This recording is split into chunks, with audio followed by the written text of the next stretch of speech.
자기야, 어머님 요양원 보내고 그 돈으로 나 벤츠 뽑아줘. 어차피 노망 나서 아무것도 모르시잖아. 치매 걸린 척 연기하던 저는 제 귀를 의심했습니다. 내 며느리가 나를 냄새나는 쓰레기 취급하며 버릴 계획을 세우고 있었으니까요. 이야기를 시작하기 전에 지금 이 이야기를 듣고 계신 여러분들, 자신의 인생에서 주인공이 되시기를 바랍니다. 제 이야기를 다 들으시고 자신의 이야기도 들려주세요. 구독과 좋아요도 부탁드립니다. 그럼 이야기 시작하겠습니다. 제 이름은 김영자, 올해 나이 74입니다. 서울 변두리에 있는 낡았지만 번듯한 30평 아파트, 이곳이 바로 제가 평생을 바쳐 지켜온 성입니다. 남편이 일찍 세상을 떠나고 시장에서 작은 식당을 운영하며 비가 오나 눈이 오나 매일같이 손이 퉁퉁 붓도록 일했습니다. 그렇게 억척스럽게 모은 돈으로 이 집을 장만했을 때 저는 세상을 다 가진 것만 같았습니다. 이제는 내 새끼들과 다리 뻗고 잘 수 있겠구나. 그 안도감 하나로 지난 30년을 버텨왔습니다. 그렇게 피땀 흘려 키운 아들이 장성해서 결혼을 하고 토끼 같은 손자까지 낳았을 때 저는 세상을 다 가진 것만 같았습니다. 이제는 고생 끝 행복 시작이라고 믿었거든요. 그런데 인생이라는 게 참 얄궂습니다. 고생 끝에 낙이 온다고 믿었는데 낙 대신 찾아온 것은 늙음과 병이더군요. 칠순이 넘어가면서부터 깜빡깜빡하는 일이 잦아졌습니다. 가스 불 끄는 걸 깜빡해서 냄비를 태워 먹거나 휴대전화를 냉장고 안에 넣어두고 한참을 찾기도 했으니까요. 처음에는 그저 나이가 들어서 그러려니 했습니다. 누구나 늙으면 건망증이 생기는 법이라고 스스로를 위로했습니다. 하지만 시간이 지날수록 증세가 심상치 않게 느껴졌습니다. 분명 방금 전에 밥을 먹었는데 돌아서면 배가 고픈 것 같고 아들 얼굴이 가물가물하게 느껴질 때도 있었습니다. 덜컥 겁이 나더군요. 설마 치매는 아니겠지?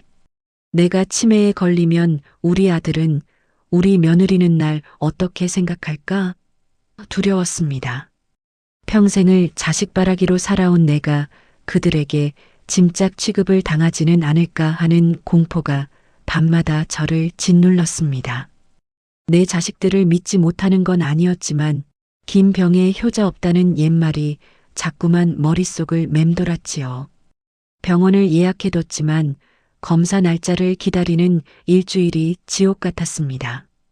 그래서 저는 아주 위험하고도 슬픈 도박을 해보기로 마음먹었습니다.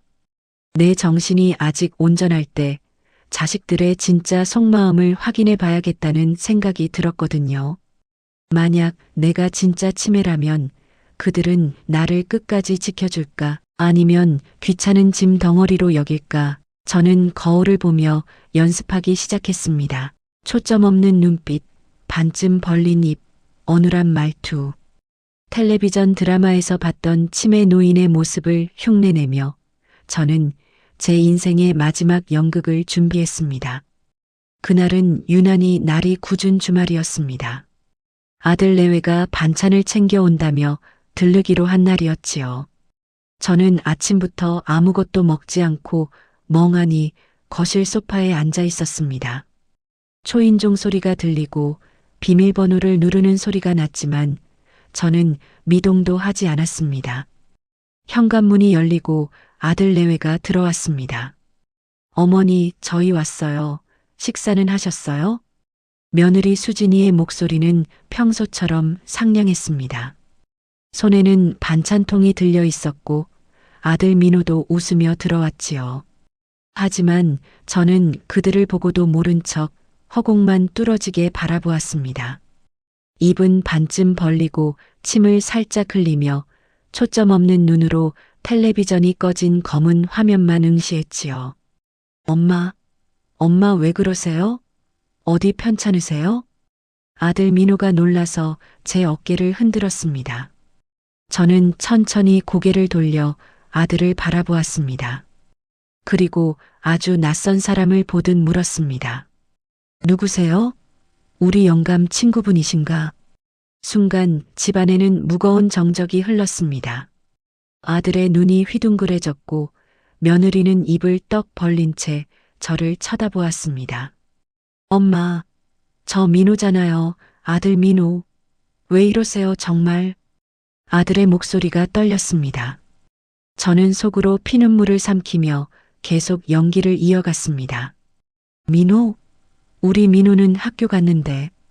아직 집에 올 시간 안 됐는데. 제가 40년 전 이야기를 꺼내자 며느리의 표정이 묘하게 일그러졌습니다.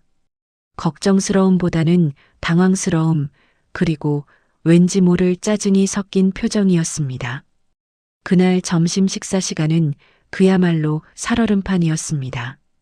며느리가 차려준 밥상을 앞에 두고 저는 숟가락질을 제대로 못하는 척했습니다. 국을 떠서 입으로 가져가다가 식탁보에 질질 흘리고 밥풀을 옷에 잔뜩 묻혔지요. 아들은 안절부절 못하며 제 입가를 닦아주려 했지만 며느리는 식탁 맞은편에서 그 광경을 차가운 눈으로 지켜보고 있었습니다. 어머님, 흘리지 좀 말고 드세요. 이게 다 뭐예요? 칠칠 맞지 못하게. 수진이의 목소리에는 날카로운 가시가 돋쳐 있었습니다. 예전 같았으면 어머님, 제가 먹여드릴까요? 했을 아이가 말투부터 싹 바뀌더군요. 저는 못 들은 척 국그릇에 손을 담그며 장난을 쳤습니다. 아이 차가워. 물이네, 물. 아, 진짜. 며느리가 젓가락을 탁 내려놓으며 소리를 질렀습니다. 아들이 깜짝 놀라 며느리를 쳐다보았습니다. 여보, 왜 그래? 엄마가 지금 아프시잖아. 아프면 다야? 나도 힘들어 죽겠어. 어머님, 왜 갑자기 이러시는 건데? 혹시 치매 걸린 거 아냐? 며느리는 노골적으로 불쾌한 기색을 드러냈습니다. 저는 가슴이 쿵하고 내려앉았습니다. 이게 본심이구나. 내가 조금만 아프고 귀찮게 굴어도 저렇게 싫은 티를 내는구나 싶어서 서글픔이 밀려왔습니다. 식사가 끝나고 아들이 설거지를 하는 동안 저는 소파에 앉아 조는 척하며 며느리의 동태를 살폈습니다. 수진이는 걸레를 가져와 제가 흘린 국물을 닦으며 혼잣말로 중얼거렸습니다. 소리는 작았지만 제 귀에는 천둥 소리처럼 크게 들렸습니다. 아우, 더러워. 냄새나는 것 좀 봐. 노망이 나도 곱게 날 것이지 진짜 가지가지하네. 심장이 멈추는 것 같았습니다. 더러워? 냄새가 나? 내가 너희들 김치 담가주고 애 낳았을 때 산후조리까지 다 해줬는데 내 몸이 부서져라 이래서 아들 공부시키고 결혼시킬 때 보태준 돈이 얼만데 고작 국물 좀 흘렸다고 더럽다니요. 배신감에 치가 떨렸지만 저는 꾹 참았습니다. 아직은 때가 아니었습니다. 더 확실하게 이 아이들의 바닥까지 확인해야 했습니다. 그날 오후 내내 저는 어린애처럼 투정을 부렸습니다. 화장실이 급하다며 바지에 실수를 한 척도 했지요. 며느리는 기겁을 하며 뒤로 물러섰고 결국 아들이 저를 데리고 화장실로 가서 뒤처리를 해주었습니다. 화장실 문 밖에서 며느리가 누군가와 통화하는 소리가 들렸습니다. 친정 엄마인 듯 했습니다. 엄마, 나 미치겠어. 시어머니가 완전히 맛이 갔나 봐. 밥 먹다 흘리는 건 기본이고 방금은 바지에 오줌까지 쌌어. 아, 진짜 냄새나서 못 살겠어. 나보고 어떻게 모시라고. 요양원? 그래야겠지? 오빠가 반대할 텐데. 몰라. 나도 내 인생이 있지. 이렇게는 못 살아. 수화기 너머로 무슨 말이 오갔는지 짐작이 갔습니다. 며느리는 저를 짐덩어리로 여기고 치워버릴 궁리만 하고 있었던 겁니다. 화장실에서 나온 저를 보는 며느리의 눈빛은 혐오 그 자체였습니다. 마치 벌레를 보듯 미간을 찌푸리고 코를 막는 신용까지 하더군요. 아들 민호는 그런 아내가 눈치 보였는지 저에게 억지 웃음을 지어 보였습니다. 엄마, 옷 갈아입으셨으니까 개운하시죠? 우리 엄마 냄새 하나도 안 나네. 아들의 말이 고마우면서도 한편으로는 씁쓸했습니다. 아내 눈치를 보느라 쩔쩔매는 꼴이 못나 보였거든요. 저녁 무렵 그들이 돌아갈 시간이 되었습니다. 저는 현관까지 따라 나가 배웅하는 척하며 며느리의 옷자락을 잡았습니다. 언니 가지 마. 나 무서워. 여기 캄캄해. 제가 언니라고 부르자 며느리는 기가 막히다는 듯 헛웃음을 터뜨렸습니다. 그러고는 제 손을 매몰차게 뿌리치더군요. 어머님, 저 언니 아니고 며느리예요. 정신 좀 차리세요, 제발. 징그럽게 왜 이러세요? 뿌리쳐진 제 손이 허공에서 갈 길을 잃고 떨렸습니다. 며느리는 뒤도 안 돌아보고 엘리베이터 버튼을 눌렀습니다. 아들이 엄마 또 올게요. 문 잘 잠그고 계세요라며 저를 안으로 밀어 넣었습니다. 현관문이 닫히고 도어록이 잠기는 소리가 들리자마자 저는 다리에 힘이 풀려 그 자리에 주저앉고 말았습니다. 참았던 눈물이 본물 터지듯 쏟아졌습니다. 억울했습니다. 내가 어떻게 키운 자식인데, 내가 저 아이들을 얼마나 아꼈는데, 며느리 수진이가 시집 올 때 해온 혼수가 적다고 사돈댁이 기죽어 할까봐 내가 먼저 괜찮다고 우리 식구 된 것만으로도 고맙다고 손잡아줬던 기억이 났습니다. 명절 때도 일하지 말고 쉬라고 하고 친정에 가서 자고 오라고 등 떠밀어 보냈던 지난 날들이 주마등처럼 스쳐 지나갔습니다. 그 모든 배려와 사랑이 다 헛짓거리였다는 생각에 가슴이 미어지는 것 같았습니다. 하지만 슬퍼하고만 있을 수는 없었습니다. 며느리의 통화 내용이 자꾸 마음에 걸렸거든요. 요양원. 그래요. 제가 진짜로 아프고 감당하기 힘들면 요양원에 갈 수도 있습니다. 저도 자식들에게 짐 지우고 싶은 마음은 추호도 없으니까요. 하지만 며느리의 말투와 태도에는 저에 대한 걱정이나 안타까움은 눈 씻고 찾아봐도 없었습니다. 오로지 귀찮음과 혐오뿐이었지요. 만약 제가 정말로 정신을 놓아버린다면 저 아이는 저를 어디 이름 모를 수용소 같은 곳에 쳐넣고도 남을 위인이라는 생각이 들었습니다. 정신을 똑바로 차려야 했습니다. 호랑이 굴에 들어가도 정신만 차리면 산다고 했습니다. 이제부터는 전쟁입니다. 내 노후와 내 존엄을 지키기 위한 외로운 전쟁 말입니다. 아들 민호는 과연 며느리의 생각에 동조할까? 아니면 끝까지 나를 지켜줄까? 일말의 기대감을 가지고 있었지만 그 기대가 얼마나 부질없는 것인지 깨닫는 데는 그리 오랜 시간이 걸리지 않았습니다. 제 마음속에서는 이미 차가운 바람이 불고 있었습니다. 평생을 가족을 위해 헌신했던 김영자는 죽었습니다. 이제부터는 나 자신을 지키기 위해 무엇이든 할 수 있는 독한 마음만이 남았을 뿐입니다. 내일은 또 어떤 수모가 기다리고 있을지, 그리고 어떤 작당을 꾸밀지 두렵기도 했지만 저는 이를 악물었습니다. 두고 보자. 누가 이기나 한번 해보자. 그리고 며칠이 지난 목요일이었습니다. 예상치 못한 손님이 찾아왔습니다. 며느리 수진이었습니다. 평일 낮에, 그것도 혼자서 말입니다. 인터폰 화면에 며느리의 얼굴이 뜨자마자 저는 긴장했습니다. 아들도 없이 혼자 온 건 처음 있는 일이었으니까요. 저는 다시 흐트러진 머리를 하고 문을 열어주었습니다.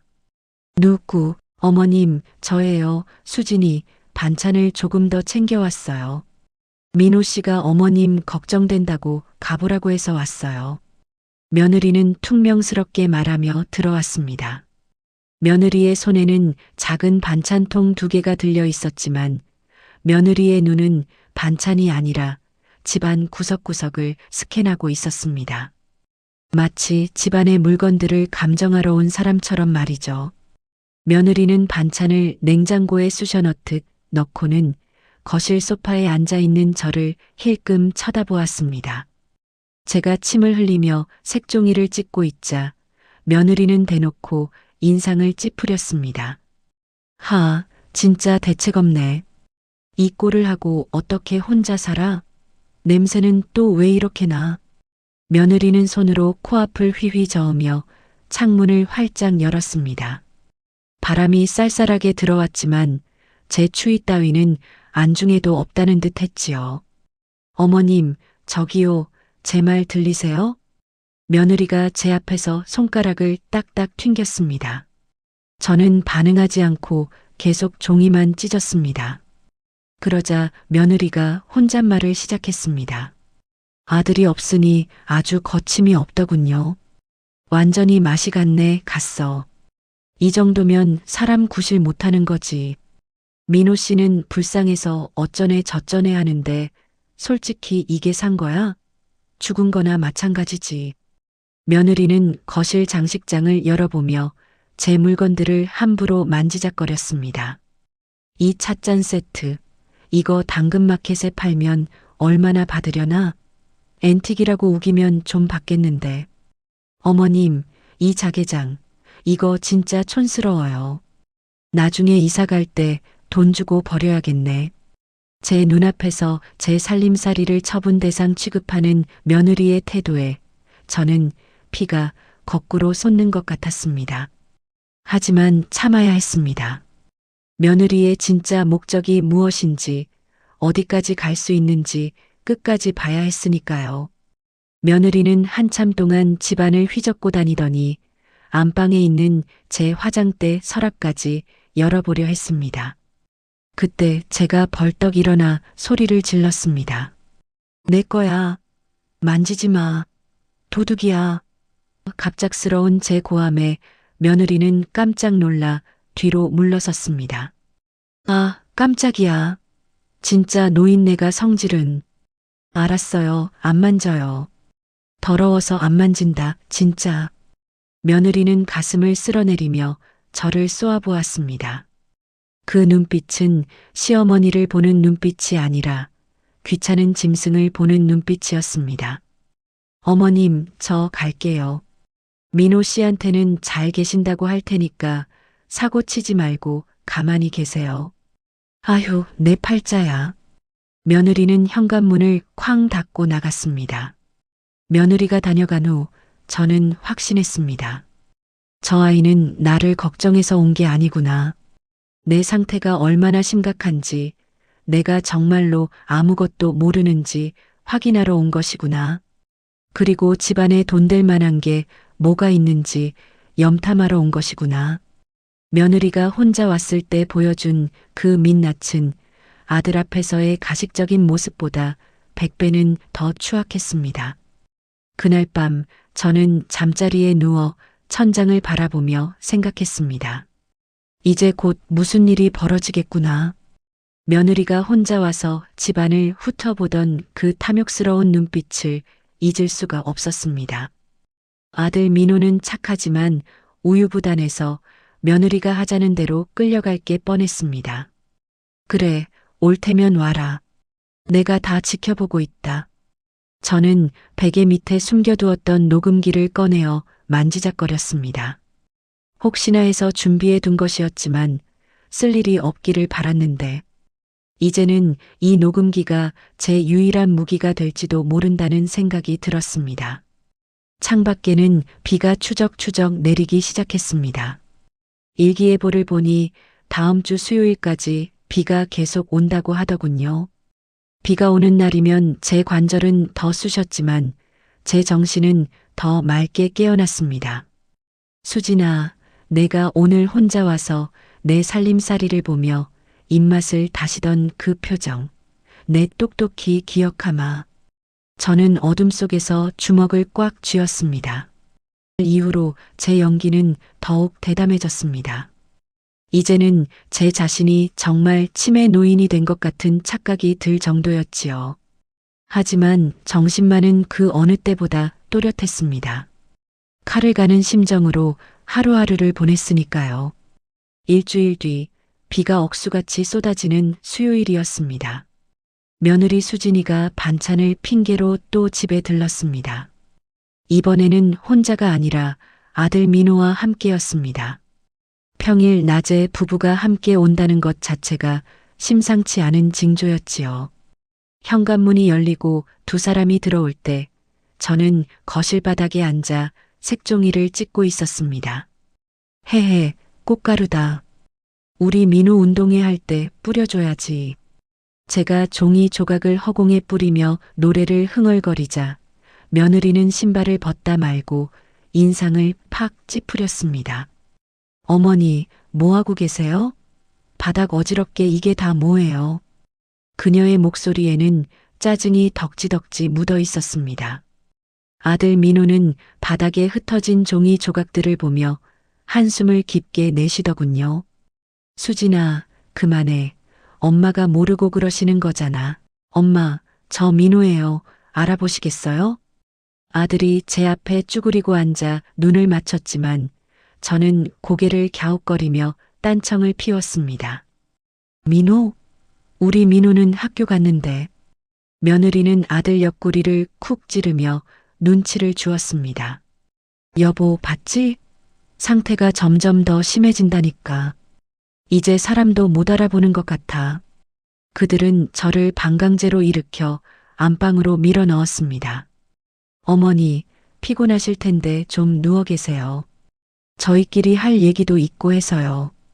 아들의 목소리는 떨리고 있었습니다. 저는 순순히 방으로 들어갔습니다. 하지만 문을 완전히 닫지 않고 살짝 열어두었습니다. 그리고 이불을 머리끝까지 뒤집어 쓴 채 숨을 죽이고 귀를 쫑긋 세웠습니다. 밖에서 빗소리가 요란했지만 방문 틈으로 새어 들어오는 그들의 대화 소리는 마치 확성기를 댄 것처럼 선명하게 제 고막을 때렸습니다. 처음에는 소근거리는 소리가 들렸습니다. 며느리가 주방에서 커피를 타는 듯 달그락거리는 소리가 났고 곧이어 탁자에 마주 앉은 듯 의자 끄는 소리가 들렸지요. 자기야, 결정했어? 더 이상 미루면 안 돼. 어머님 상태 봤잖아. 저러다가 가스 불이라도 안 끄면 우리 다 죽는 거야. 아니, 이 아파트 홀라당 태워 먹으면 우리한테 남는 게 뭐 있어? 며느리의 목소리는 단호하고 냉정했습니다. 밖에서 빗소리가 요란했지만 방문 틈으로 새어 들어오는 아파트를 태워 먹으면 남는 게 없다는 말. 그 말 속에는 저에 대한 걱정은 단 한 톨도 없었습니다. 오로지 내 재산 대한 걱정뿐이었지요. 그래도 요양원은 좀 그렇지 않나? 엄마가 정신이 오락가락해도 가끔 멀쩡하실 때도 있잖아. 그럴 때 요양원에 갇혀 있다고 생각하면 얼마나 무서우시겠어. 차라리 요양보호사를 부르자. 아들 민호의 목소리였습니다. 그나마 양심은 남아있는 것 같아 다행이다 싶으면서도 우유부단한 말투에 속이 터질 것 같았습니다. 요양보호사? 그 돈은 땅 파서 나와? 하루 종일 사람 쓰면 한 달에 300은 깨져. 우리 형편에 그게 가당키나 해? 그리고 외부 사람 들락거리면 어머님 쌈짓돈이라도 훔쳐가면 어쩔 건데? 며느리는 한치에 물러서지 않고 따져 물었습니다.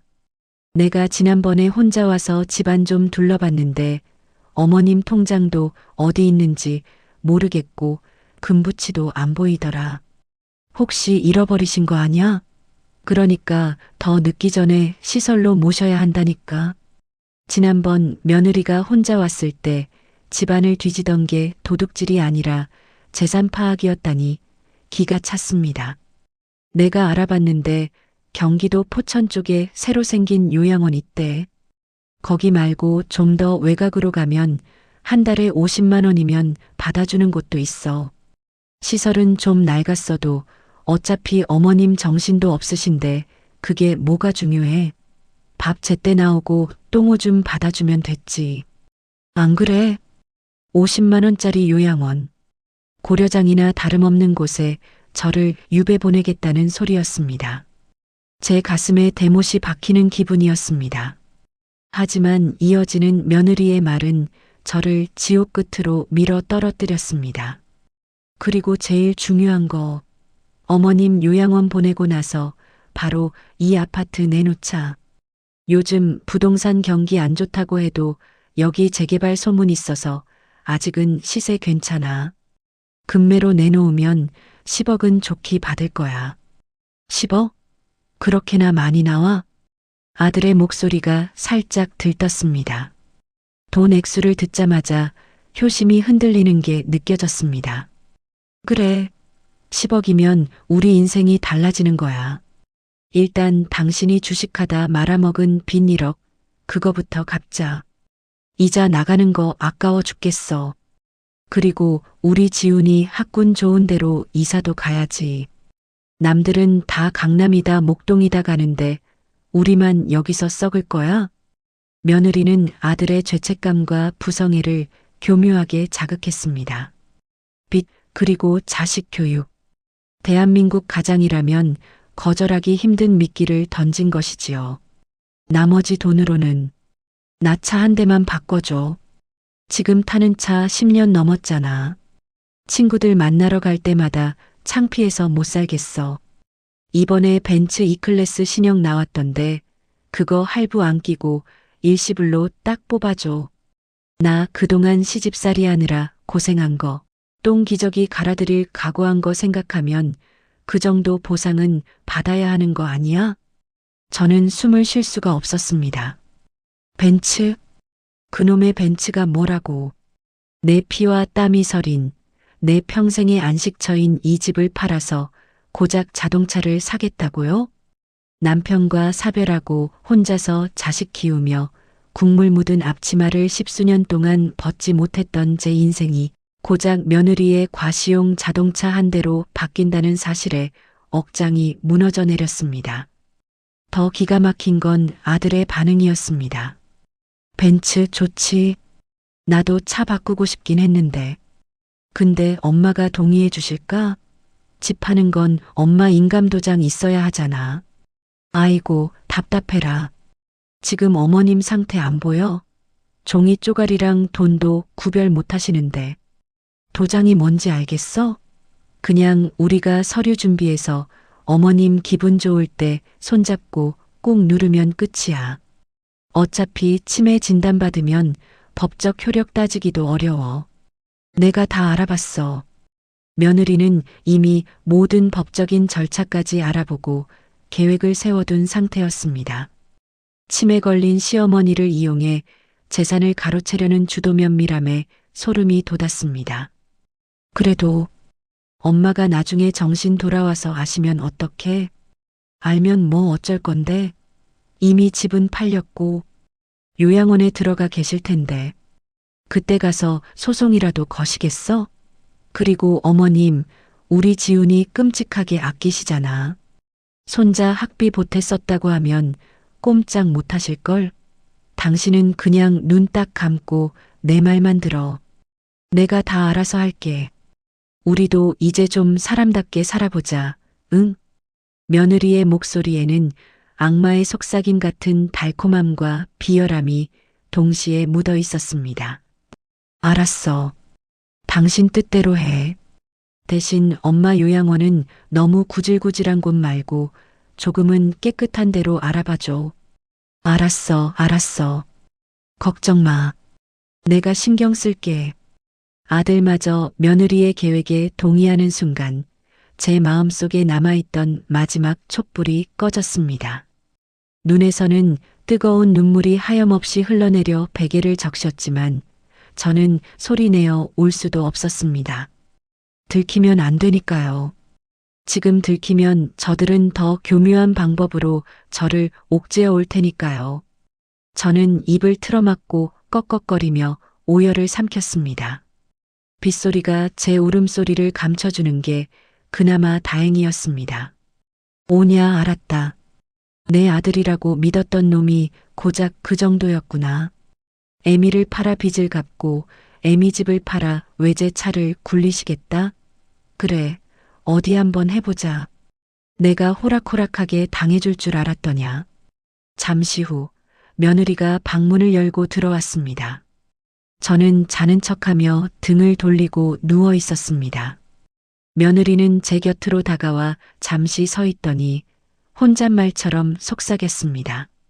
어머님, 푹 주무세요. 오래오래. 요양원 가서도 푹 쉬시고요. 집은 저희가 잘 쓸게요. 지훈이 위해서 쓰시는 거니까 너무 억울해 마세요. 며느리의 목소리에는 일말의 죄책감도 없었습니다. 오히려 자기 합리화에 도취된 듯한 말투였죠.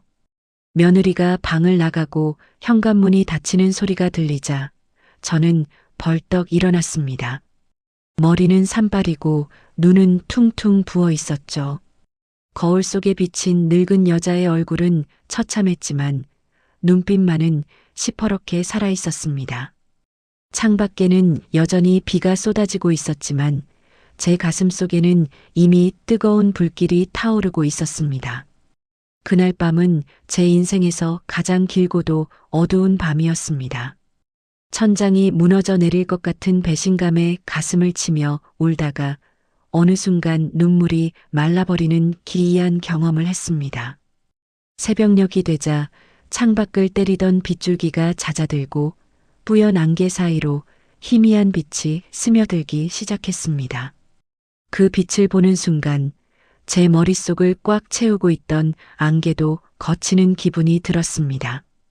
더 이상 자식이라는 이름의 족쇄에 묶여 질질 끌려다니는 김영자는 그곳에 없었습니다. 슬픔은 이제 끝났습니다. 이제 남은 건 분노와 응징뿐입니다. 저는 서랍 깊숙이 숨겨두었던 통장과 도장을 꺼냈습니다. 그리고 달력을 보며 날짜를 확인했습니다.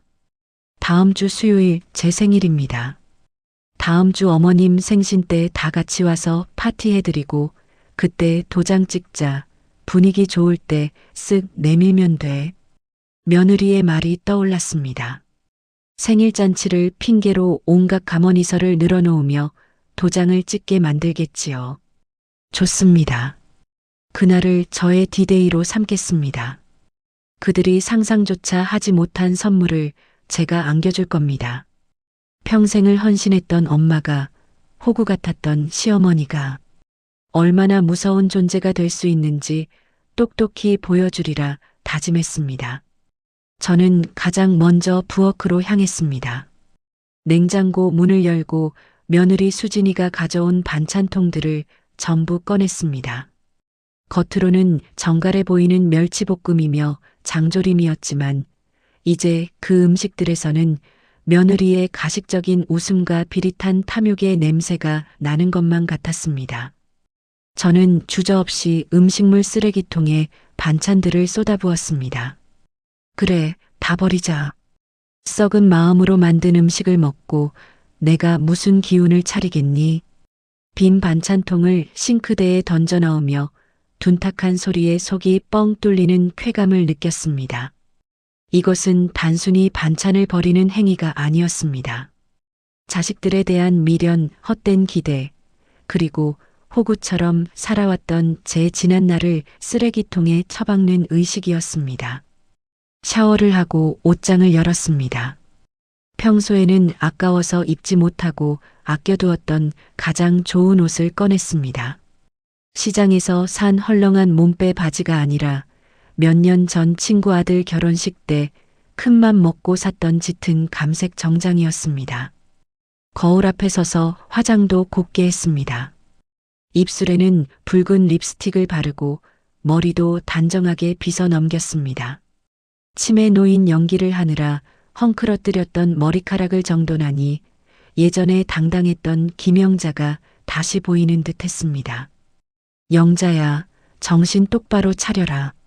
내가 지켜야 할 건 돈이 아니라 내 자존심이다.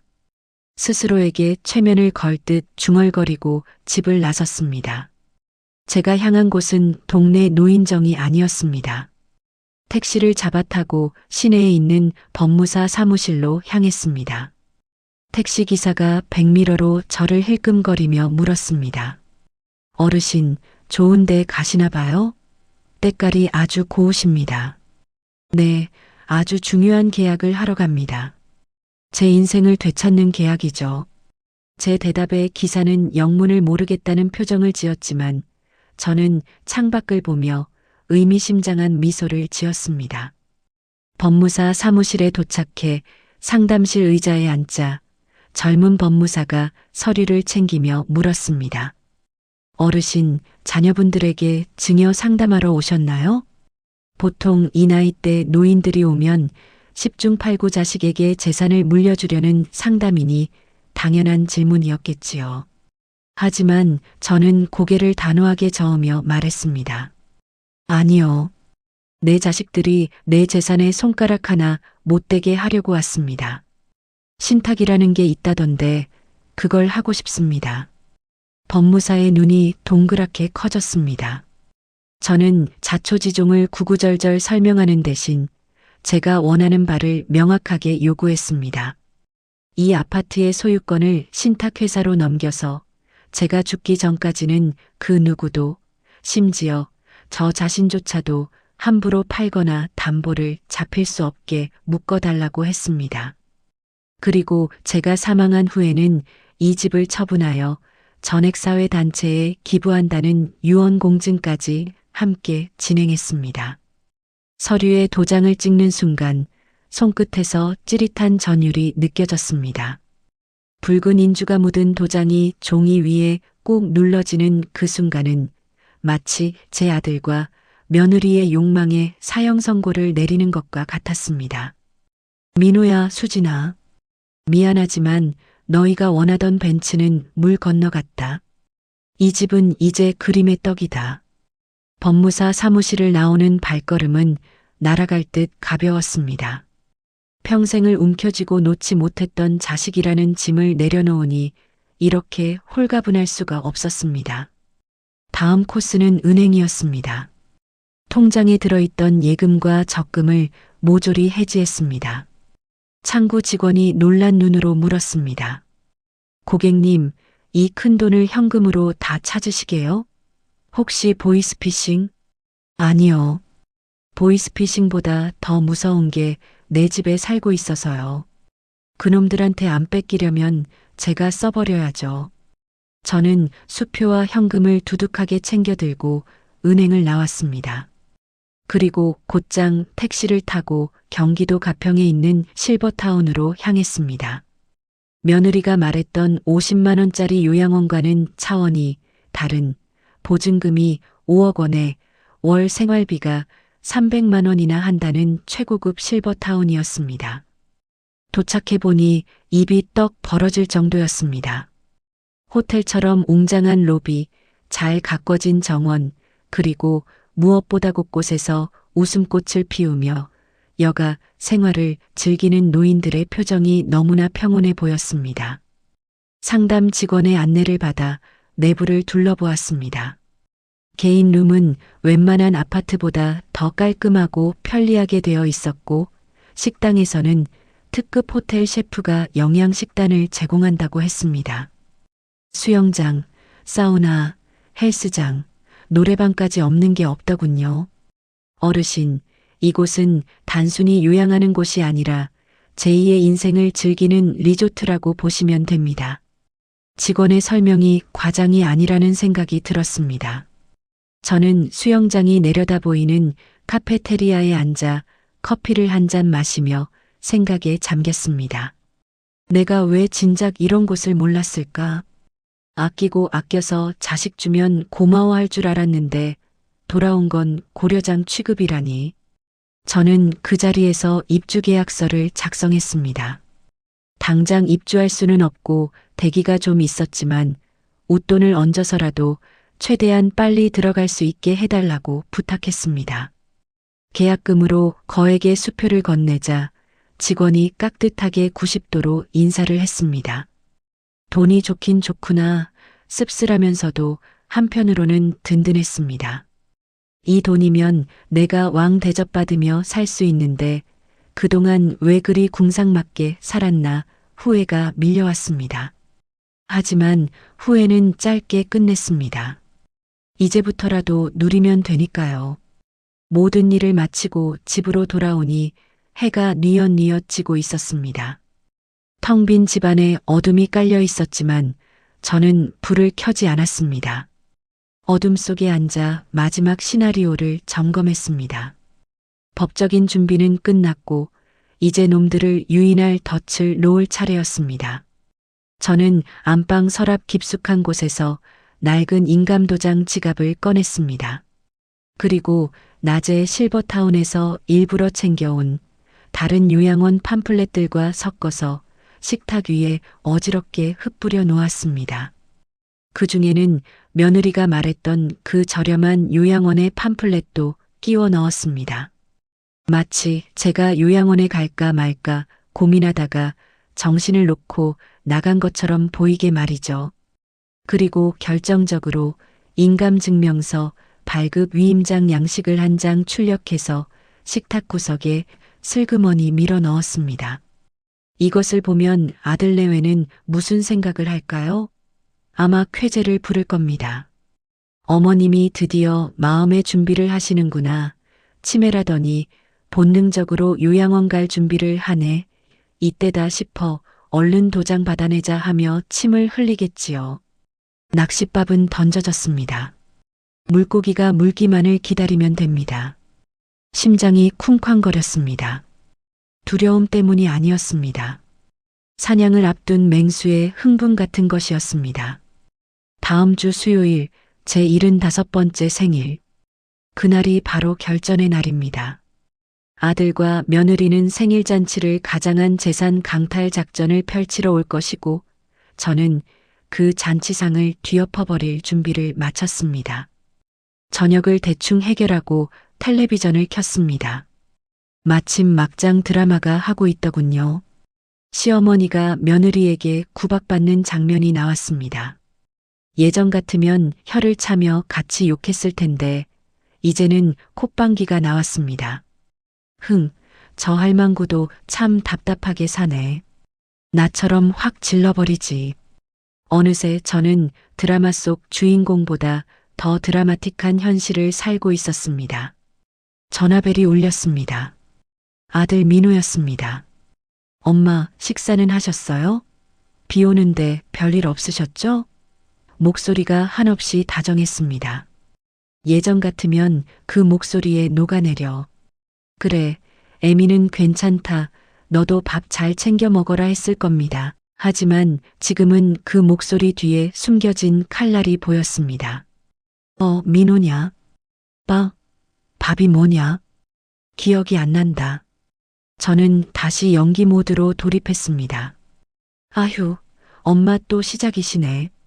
냉장고에 수진이가 해준 반찬 있잖아요. 그거 드세요. 다음 주 생신 때 갈 테니까 그때 맛있는 거 사드릴게요. 뚝. 전화가 끊어졌습니다. 맛있는 거? 그래, 아주 맛있는 평생 잊지 못할 매운맛을 보여주마. 저는 달력의 날짜 하나하나에 X 표시를 하며 다가올 그날을 기다렸습니다. 하루하루가 지날수록 제 연기력은 물이 올랐습니다. 동네 슈퍼에 가서도 엉뚱한 물건을 집어들고 계산을 안 하고 나오려다가 주인에게 핀잔을 듣기도 하고 엘리베이터에서 만난 이웃에게 인사를 2번, 3번 반복하기도 했습니다. 소문은 발이 달린 듯 퍼져나갔습니다. 305 할머니 치매 걸렸다더라. 혼자 사는데 큰일이다 하는 수군거림이 들려왔지만 저는 개의치 않았습니다. 소문이 많이 날수록 며느리와 아들은 더 안심할 테니까요. 제 상태가 심각할수록 요양원 입소는 정당화될 테고 그들의 계획에 탄력이 붙을 테니까요. 그렇게 시간은 흘러 드디어 결전의 날 아침이 밝았습니다. 아침부터 분주하게 움직였습니다. 집안 청소를 깨끗이 하고 제 옷매무새를 다듬었습니다. 오늘은 제 인생의 이막이 시작되는 날이자 아들 부부와의 인연을 정리하는 날입니다. 초인종 소리가 들렸습니다. 딩동 딩동 그 소리가 마치 공포 영화의 효과음처럼 들렸지만 저는 심호흡을 한번 크게 하고 현관으로 향했습니다. 입꼬리를 살짝 올리며 세상에서 가장 멍청하고 불쌍한 노인의 표정을 지었습니다. 누구세요? 문을 여는 제 손은 떨리지 않았습니다. 오히려 아주 단단하게 문손잡이를 움켜쥐고 있었죠. 이제 쇼타임입니다. 도어록이 해제되고 현관문이 열리자 며느리 수진이의 높은 하이톤 목소리가 쏟아져 들어왔습니다. 어머님, 생신 축하드려요. 저희 왔어요. 현관에는 고소한 기름 냄새와 달콤한 케이크 향기가 확 풍겼습니다. 아들 민호의 양손에는 붉은 보자기에 쌓인 선물 상자와 큼직한 한우 선물 세트가 들려 있었습니다. 평소에는 명절에도 국거리용 소고기 한 근 사올까 말까 하던 녀석들이 오늘은 마블링이 꽃처럼 핀 최상급 등심을 사온 것입니다. 그 붉은 고깃덩어리가 제 눈에는 마치 저를 잡기 위해 놓은 미끼처럼 보였습니다. 누구, 밥 주는 사람, 제가 짐진 멍한 표정으로 중얼거리자 며느리는 아들을 툭 치며 눈짓을 했습니다. 마치 거봐, 내가 뭘 했어, 완전히 갔다니까 라고 말하는 듯한 눈빛이었습니다. 아들 민호는 씁쓸한 표정으로 신발을 벗으며 제게 다가왔습니다. 엄마, 저 민호예요. 아들 민호. 오늘 엄마 생일이잖아요. 맛있는 고기 사왔어요. 아들의 목소리는 미세하게 떨리고 있었습니다. 죄책감 때문일까요? 아니면 곧 저지를 폐륜에 대한 긴장감 때문일까요? 저는 아들의 눈을 피하며 어린아이처럼 손뼉을 쳤습니다. 고기 좋아. 헤헤, 고기 줘. 우리는 식탁에 둘러앉았습니다. 며느리는 부산하게 움직이며 고기를 굽기 시작했습니다. 지글지글 고기 굽는 소리와 고소한 냄새가 집안을 가득 채웠지만 제 입안에는 모래알이 굴러다니는 것만 같았습니다. 며느리는 잘 익은 고기 한 점을 제 밥그릇 위에 올려주며 세상 둘도 없는 효부 흉내를 냈습니다. 어머님, 이거 드셔보세요. 2+ 등급 한우예요. 입에서 살살 녹을 거예요. 많이 드시고 기운 차리셔야죠. 그 친절한 목소리가 소름 끼치도록 가증스러웠습니다. 불과 일주일 전 노인네 냄새나서 못 살겠다며 코를 막던 그 여자가 맞나 싶을 정도였으니까요. 저는 고기를 씹지도 않고 꿀꺽 삼키며 허겁지겁 먹는 신용을 했습니다. 입가에 기름을 묻히고 쌈장을 흘려가며 짐승처럼 먹어치웠습니다. 그 추한 꼴을 보며 며느리는 입꼬리를 살짝 올리며 회심의 미소를 지었습니다. 저 노인네가 정신이 없으니 일 처리가 쉽겠다고 생각했겠지요. 아들은 연거푸 소주잔을 비웠습니다. 맨정신으로는 차마 애미에게 사기를 칠 수 없었나 봅니다. 술기운이 오르자 아들의 얼굴이 불구죽죽해졌습니다. 엄마, 키워주셔서 감사합니다. 제가 더 잘 모셔야 하는데. 아들이 울먹이며 제 손을 잡았습니다. 그 손은 축축하고 뜨거웠습니다. 그 순간 제 마음도 흔들릴 뻔했습니다. 그래도 내 배 아파 낳은 자식인데 며느리가 꼬드겨서 저러는 거지 본심은 아닐 거야 하는 미련이 고개를 들었습니다. 하지만 그때 며느리가 식탁 아래로 아들의 정강이를 걷어차는 것을 보았습니다. 정신 차리라는 신호였지요. 아들은 흠칫 놀라며 눈물을 쓱 닦더니 다시 결의에 찬, 아니 체념한 듯한 눈빛으로 돌아왔습니다. 그 모습을 보며 저는 마음속에 남아있던 마지막 온기를 차갑게 식혔습니다. 식사가 끝나고 케이크에 촛불을 켰습니다. 초 7개와 5개. 75살, 제 인생의 숫자가 촛불 속에서 일렁였습니다. 생일 축하 노래가 끝나고 촛불을 끄자 집안이 잠시 어두워졌다가 다시 환해졌습니다. 마치 연극의 조명이 바뀌는 순간 같았습니다. 드디어 본론이 시작될 시간이었습니다. 며느리가 가방에서 두툼한 서류 봉투를 꺼냈습니다. 그리고 아주 조심스럽게 마치 깨지기 쉬운 유리를 다루듯 테이블 위에 올려놓았습니다. 어머님, 선물은 마음에 드셨어요? 사실 더 중요한 선물이 있어요. 며느리는 꿀을 바른 듯 달콤한 목소리로 말을 이어갔습니다. 어머님, 요즘 자꾸 기억도 깜빡하시고 혼자 계시다가 가스불이라도 안 끄면 큰일 나잖아요. 그래서 저희가 어머님 편안하게 모시려고 정말 좋은 곳을 알아봤어요. 공기도 좋고 친구분들도 많고 밥도 다 해주는 그런 곳이에요. 좋은 곳이라 경기도 외곽의 낡은 수용소를 말하는 것이겠지요. 저는 멍한 눈으로 봉투를 바라보았습니다. 거기 가면 밥 줘? 그럼요. 밥도 주고 간식도 주고 선생님들이 노래도 가르쳐 주고 얼마나 좋은데요. 어머님은 그냥 가서 놀기만 하시면 돼요. 며느리는 신이 나서 떠들어댔습니다. 근데 그곳에 가시려면 절차가 좀 필요해요. 여기 입소 동의서에 도장만 찍으시면 저희가 다 알아서 할게요. 며느리는 볼펜을 꺼내 서류의 서명란을 가리켰습니다. 그리고 슬그머니 또 다른 서류 한 장을 그 밑에 겹쳐 놓았습니다. 그리고 이건 어머님 안 계시는 동안 집 관리하려면 필요한 서류예요. 어머님 인감도장 주시면 저희가 알아서 관리하고 나중에 어머님 오시면 깨끗하게 청소해 놓을게요. 아셨죠? 부동산 매도용 인감증명서, 발급 위임장과 처분 동의서였습니다. 관리라는 그럴듯한 말로 포장했지만 결국은 팔아치우겠다는 소리였죠. 아들 민호가 옆에서 거들었습니다. 엄마, 수진이 말이 맞아요. 저희가 엄마 생각해서 진짜 고심해서 결정한 거예요. 저 믿으시죠? 아들은 제 눈을 똑바로 쳐다보지 못했습니다.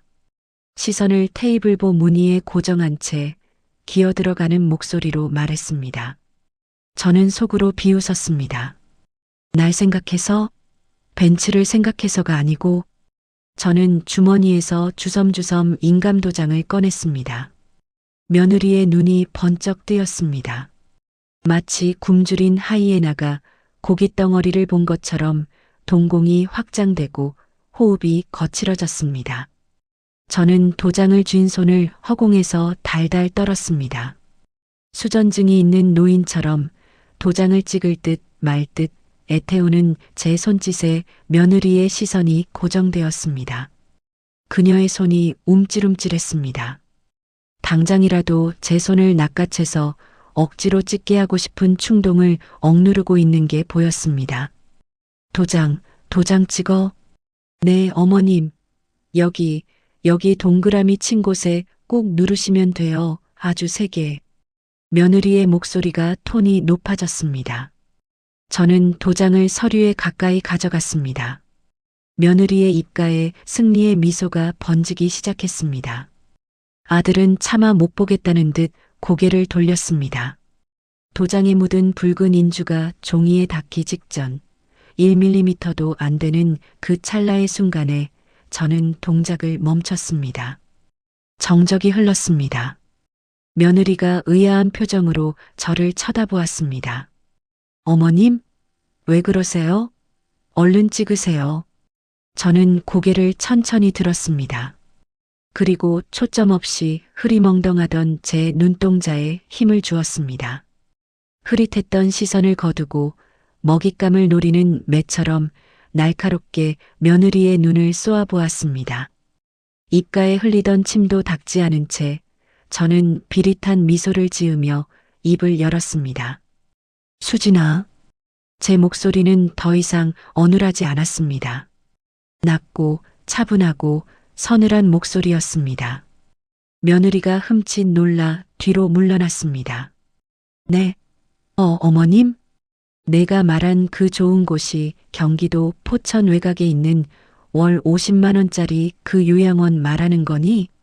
순간 거실에는 찬물을 끼얹은 듯한 침묵이 내려앉았습니다. 며느리의 얼굴에서 핏기가 싹 가셨습니다. 입술이 파르르 떨리기 시작했습니다. 어머님, 그게 무슨... 저는 시선을 돌려 아들을 바라보았습니다. 고개를 돌리고 있던 아들이 제 목소리에 놀라 저를 쳐다보고 있었습니다. 그의 눈동자가 공포로 흔들렸습니다. 그리고 민호야, 이 집 팔면 10억은 나온다지? 내 빚 1억 갚고 나머지 돈으로 벤츠 산다고 했었나? E클래스 신형으로? 유지비가 많이 들 텐데 내 월급 350만 원으로 감당이나 되겠니? 아들은 마치 귀신을 본 사람처럼 비명을 지르며 의자에서 굴러떨어질 뻔했습니다. 엄마, 어떻게 그걸? 두 사람의 얼굴은 경악과 공포로 일그러져 있었습니다. 그 표정을 보는 순간 제 가슴속에 맺혀 있던 응어리가 뻥 뚫리는 듯한 쾌감이 밀려왔습니다.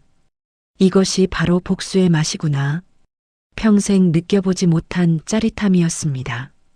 저는 손에 들고 있던 인감도장을 식탁 위에 탁 소리가 나게 내려놓았습니다. 그 소리가 총성처럼 그들의 심장을 때렸을 겁니다. 왜? 내가 노망나서 아무것도 모를 줄 알았니? 똥오줌 못 가리고 침이나 흘리니까 내 귀도 막히고 내 머리도 썩은 줄 알았어? 저는 자리에서 벌떡 일어났습니다. 굽어있던 허리를 꼿꼿이 펴고 그들을 내려다보았습니다. 작고 왜소한 노인이 아니라 집안의 가장 큰 어른으로서의 위엄을 뿜어냈습니다.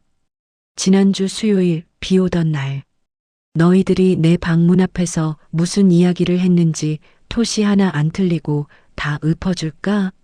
어차피 정신도 없는데 싼 데 처박아 두자. 내가 똥기저귀 갈아줄 각오했으니 벤츠는 받아야겠다. 어머님 손잡고 지장 찍으면 끝이다. 저는 며느리가 했던 말들을 앵무새처럼, 아니 저승사자처럼 을조렸습니다. 며느리는 사색이 되어 바들바들 떨고 있었습니다. 어머님, 오해세요. 그게 아니라. 오해? 무슨 오해? 내가 치매인 척 연기한 건 오해가 아니고 제 말에 며느리의 눈이 튀어나올 듯 커졌습니다. 연기요? 그럼 지금까지 다.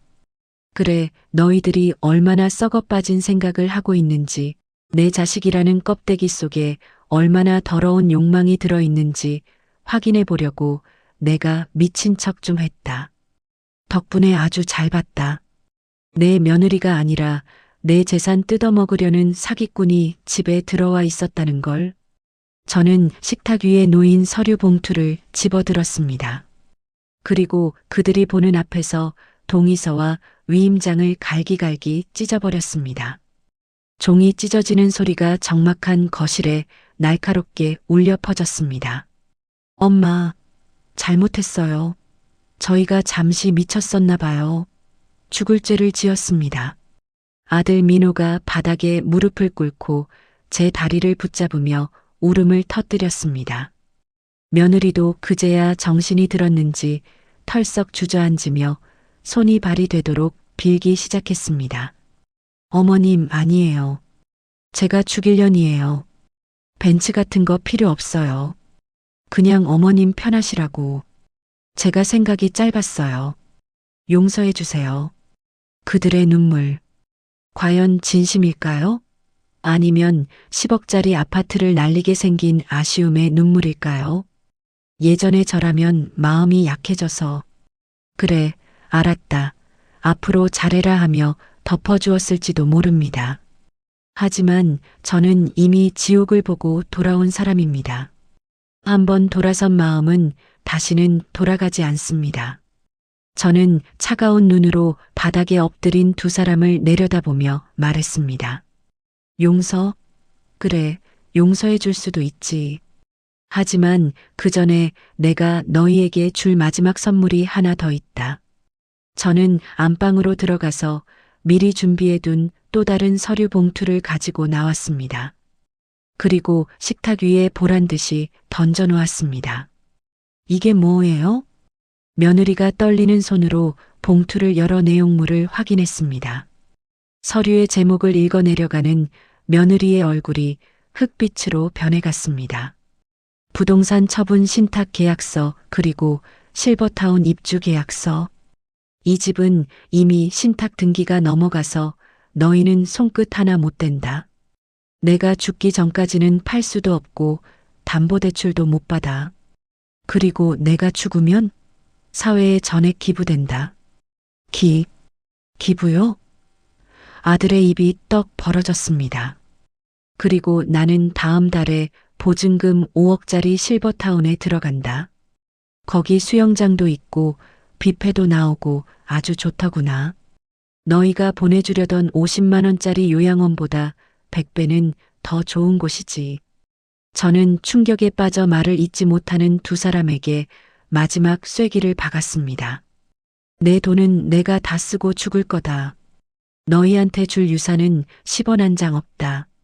지금까지 키워준가, 결혼시켜준 값은 퉁칠 테니 앞으로 내 인생에 거머리처럼 들러붙지 마라. 거실에는 무거운 침묵만이 감돌았습니다. 빗소리도 들리지 않고 시계 초침 소리만이 크게 들려왔습니다. 며느리는 망연자실한 표정으로 찢어진 종이 조각만 바라보고 있었고 아들은 고개를 숙인 채 흐느끼고 있었습니다. 그 모습을 보며 저는 묘한 해방감을 느꼈습니다. 평생 제 어깨를 짓누르던 어머니라는 무거운 짐을 벗어던지고 오롯이 김영자라는 한 인간으로 다시 태어난 기분. 식탁 위에는 아직 채 먹지 못한 한우 고기가 식어가고 있었습니다.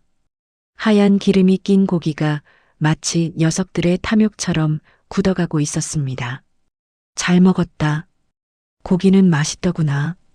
이게 너희가 나한테 차려준 마지막 밥상이 될 줄은 몰랐지만 저는 더 이상 이 숨막히는 공간에 이 가식적인 인간들과 함께 있고 싶지 않았습니다. 나가라. 내 집에서 당장 나가. 내일 비밀번호 바꿀 거니까 다시는 올 생각하지 말고. 저의 단호한 말투에 아들 내외는 비틀거리며 일어섰습니다. 쫓겨나듯 현관으로 밀려가는 그들의 뒷모습이 그렇게 초라해 보일 수가 없었습니다. 하지만 동정심은 들지 않았습니다. 인과응보, 뿌린 대로 거두는 법이니까요.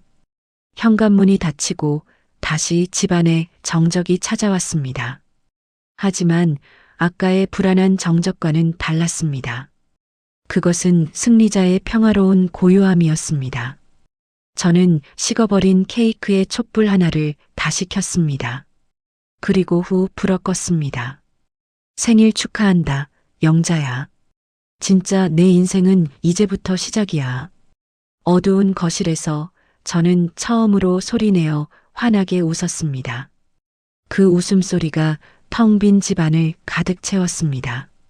아들 내외를 현관 밖으로 내쫓고 문을 닫는 순간 철커덕하고 도어록이 잠기는 소리가 그 어느 때보다 경쾌하게 들렸습니다. 마치 제 인생을 올가매던 무거운 쇠사슬이 끊어지는 소리 같았으니까요. 저는 곧바로 부엌으로 가서 굵은 소금을 한 바가지 퍼왔습니다. 그리고 현관문을 다시 열고 그들이 사라진 복도 바닥에 사정없이 뿌렸습니다. 하얀 소금 알갱이들이 복도에 흩어지는 모습을 보며 소리쳤습니다. 다시는 얼씬도 하지 마라. 부정 탄다. 혹시라도 엘리베이터 앞에 숨어서 듣고 있을까봐 보란 듯이 큰 소리로 외쳤지요. 왜? 내가 노망나서 아무것도 모를 줄 알았니? 똥오줌 못 가리고 침이나 흘리니까 내 귀도 막히고 내 머리도 썩은 줄 알았어? 그리고 들어와서 현관문 비밀번호를 즉시 바꿨습니다. 그동안은 아들 며느리가 편하게 오고 갈 수 있도록 모두가 알기 쉬운 번호로 해두었지만 이제는 저만이 아는 복잡한 숫자로 변경했습니다. 이제 이 집은 온전히 저만의 요새가 되었습니다. 거실로 돌아오니 식탁 위에는 아들 내외가 남기고 간 흔적들이 어지럽게 널려 있었습니다. 억지로 웃으며 잘라주던 고기 한 점, 촛불 끄고 자르지도 못한 케이크, 그리고 갈기갈기 찢겨나간 요양원 입소 동의서 조각들. 저는 그 모든 것을 커다란 쓰레기 봉투에 담았습니다. 2+ 등급이라는 한우 고기도 미련 없이 쓰레기통에 처박았습니다. 개나 줘도 안 먹을 더러운 탐욕이 묻은 고기였으니까요. 청소를 마치고 소파에 앉으니 그제야 온몸에 긴장이 풀리며 나른함이 밀려왔습니다. 하지만 슬프거나 외롭지 않았습니다. 오히려 텅 빈 거실이 꽉 찬 평화로움으로 가득 차 있는 것 같아 절로 미소가 지어졌습니다. 저는 커피를 한 잔 진하게 타서 창가에 앉았습니다.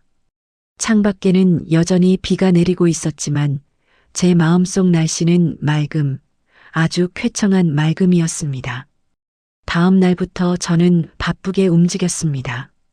실버타운 입주 준비를 서둘렀기 때문입니다. 30년 넘게 살았던 아파트의 짐을 정리하는 일은 생각보다 홀가분했습니다. 예전 같으면 이건 우리 민호 장가 갈 때 샀던 건데 저건 며느리가 처음 사온 옷인데 하며 추억에 잠겨 버리지 못했을 물건들을 저는 뒤도 돌아보지 않고 고물상과 재활용 센터에 넘겼습니다. 자식들과 관련된 물건은 사진 한 장 남기지 않고 모두 폐기했습니다. 내 인생에서 그들의 흔적을 지우는 작업은 일종의 치유의식과도 같았습니다. 가구며 가전제품이며 덩치 큰 짐들이 하나둘씩 빠져나가고 집이 텅 비어갈수록 제 마음은 풍선처럼 가볍게 부풀어 올랐습니다. 이사를 가기 전날 아파트 관리실에 들러 관리비 정산을 하고 나오는 길이었습니다. 경비 반장님이 저를 붙잡더군요. 어르신, 어제 아드님이랑 며느님이 찾아와서 어르신 어디 가시냐고 난리를 치고 갔어요. 제가 모른다고 딱 잡아떼긴 했는데 무슨 일 있으세요? 역시나 아들 내외는 포기하지 않고 제 행방을 캐러왔던 겁니다. 반장님 잘하셨어요. 앞으로 그 사람들이 와서 행패 부리면 바로 경찰 부르세요. 저랑 의절한 사람들이니까 아는 척도 하지 마시고요. 제 단호한 태도에 반장님은 놀란 눈치였지만 고개를 끄덕였습니다. 저는 관리실에 음료수 한 박스를 넣어드리며 부탁했습니다. 혹시라도 제 새 주소 물어보면 절대 알려주시면 안 됩니다. 드디어 입주 당일 이삿짐 트럭에 제 옷가방 몇 개와 아끼던 책들, 그리고 저를 위한 새 침구류만 싣고 실버타운으로 향했습니다. 차창 밖으로 멀어지는 아파트를 보며 저는 손을 흔들었습니다. 잘 있어라. 내 눈물과 한숨이 서린 고사. 이제 나는 웃으러 간다. 경기도 가평의 청정한 숲속에 자리 잡은 실버타운 노블레스 하임. 정문을 통과하는 순간부터 공기가 달랐습니다. 호텔리어 같은 직원들이 나와서 제 짐을 받아주고 따뜻한 웰컴티를 건네주었지요. 제가 배정받은 방은 남향으로 해가 잘 들고 창밖으로는 푸른 호수가 내려다 보이는 스위트룸이었습니다. 며느리가 절 보내려던 그 곰팡이 냄새나는 요양원과는 천지 차이였지요. 실버타운에서의 삶은 그야말로 천국이었습니다. 아침 6시면 저절로 눈이 떠졌습니다. 예전에는 밥하기 싫어서 오늘 하루는 또 어떻게 버티나 싶어서 이불 속에서 뭉기적거렸지만 이곳에서는 설레는 마음으로 일어납니다. 일어나자마자 1층 사우나로 내려가 뜨끈한 온천물에 몸을 담그면 묵은 피로가 싹 씻겨 내려갔습니다. 목욕을 마치고 나오면 호텔 뷔페식 조식이 차려져 있습니다. 영양사가 칼로리와 영양 균형을 맞춰 차린 밥상은 보기만 해도 건강해지는 기분이었지요. 남이 차려주는 밥이 제일 맛있다더니 평생 가족들 밥해 먹이느라 부엌대기로 살았던 저에게는 매 끼니가 감동이었습니다. 오전에는 아쿠아로빅 수업을 듣습니다. 물속에서 신나는 트로트 음악에 맞춰 몸을 흔들다 보면 나이도 잊고 소녀 시절로 돌아간 것 같았습니다. 처음에는 수영복 입는 게 부끄러워 쭈뼛거렸지만 이제는 제일 앞줄에서 강사님, 동작을 따라하는 모범생이 되었지요. 거기서 마음 맞는 친구들도 사귀었습니다. 전직 교장 선생님이었다는 박 여사님, 사업하다 은퇴했다는 최 회장님. 다들 자식들 다 키워보내고 인생 즐기러운 분들이라 대화도 잘 통했습니다. 우리는 자식 자랑 대신 맛집 이야기, 여행 이야기, 건강 이야기를 하며 웃음꽃을 피웠습니다. 김 여사, 다음 달에 우리끼리 일본 온천 여행 갈까? 내가 코스 다 짜놨어. 박 여사님의 제안에 저는 두말 않고 오케이를 외쳤습니다. 내 돈 내고 내가 여행 가는데 눈치 볼 사람이 어디 있겠습니까? 오후에는 서예 교실과 노래 교실을 번갈아 다닙니다. 평소 배우고 싶었지만 돈 든다고 시간 없다고 미뤄뒀던 취미 생활을 원 없이 즐기고 있습니다. 붓글씨를 쓰며 마음을 수양하고 노래 교실에서 목청껏 소리 지르며 스트레스를 날려버립니다. 저녁 식사 후에는 단지 내 산책로를 걸으며 밤하늘의 별을 봅니다. 아, 사는 게 이렇게 재미있는 거였구나. 인생이 이렇게 아름다운 거였구나. 하루에도 수십 번씩 감탄사가 절로 나왔습니다. 자식이라는 족쇄를 풀고 나니 세상이 온통 꽃밭으로 보이더군요. 그렇게 꿈 같은 시간을 보내던 어느 날 우연히 옛 동네 친구에게서 전화가 왔습니다. 실버타운 들어오면서 전화번호를 바꿨지만 워낙 친했던 친구라 알려주었거든요. 어머, 영자야. 너 진짜 그 좋은 실버타운 들어갔다며? 세상에 부럽다 얘. 근데 너희 아들 내외 소식 들었어? 친구의 목소리에는 호기심이 가득했습니다. 저는 덤덤하게 물었습니다. 아니, 나는 죽은 자식이라고 생각하고 사는데 무슨 소식? 아휴, 말도 마. 동네에 소문 다 났어. 너희 며느리 말이야. 벤츠 계약했다가 취소하는 바람에 계약금 다 날렸다더라. 그것도 꽤 큰 돈이라며? 통쾌했습니다. 벤츠의 계약금이면 못해도 몇백만 원은 했을 텐데 그걸 날렸으니 며느리 속이 꽤나 쓰라렸을 겁니다. 그것뿐만이 아니야. 내 아들 민호 주식빚 때문에 월급 차압 들어왔다는 소문도 있어. 집 팔아서 빚 갚으려고 했는데 내가 신탁으로 묶어버리는 바람에 꼼짝없이 당한 거지. 둘이서 맨날 내 집 앞까지 찾아와서 문 두드리고 울고불고 했다는데 내가 이사 간 것도 몰랐나 봐? 관리실에서 경찰 부르고 난리도 아니었대. 상상이 갔습니다. 닫힌 문 앞에서 발을 동동 구르며 서로를 원망했을 그들의 모습이. 며느리는 자기 엄마 설득도 못하고 뭐했어 하며 아들을 쥐어뜯었을 테고 아들은 내가 욕심부리다 망했잖아 하며 소리쳤겠지요. 가난이 문을 열고 들어오면 사랑은 창문으로 도망간다고 했던가요? 탐욕으로 맺어진 그들의 부부관계가 금이 가는 건 시간 문제였습니다. 그리고 제일 웃긴 건 뭔지 아니? 내 며느리 친정 가서 돈 좀 빌려달라고 했다가 문전 박대당했대. 사돈어른이 시어머니한테 그따위 짓을 해놓고 뻔뻔하게 어딜 오냐면서 소금 뿌렸다는 거야. 동네방네 소문 다 나서 며느리는 얼굴도 못 들고 다닌다더라.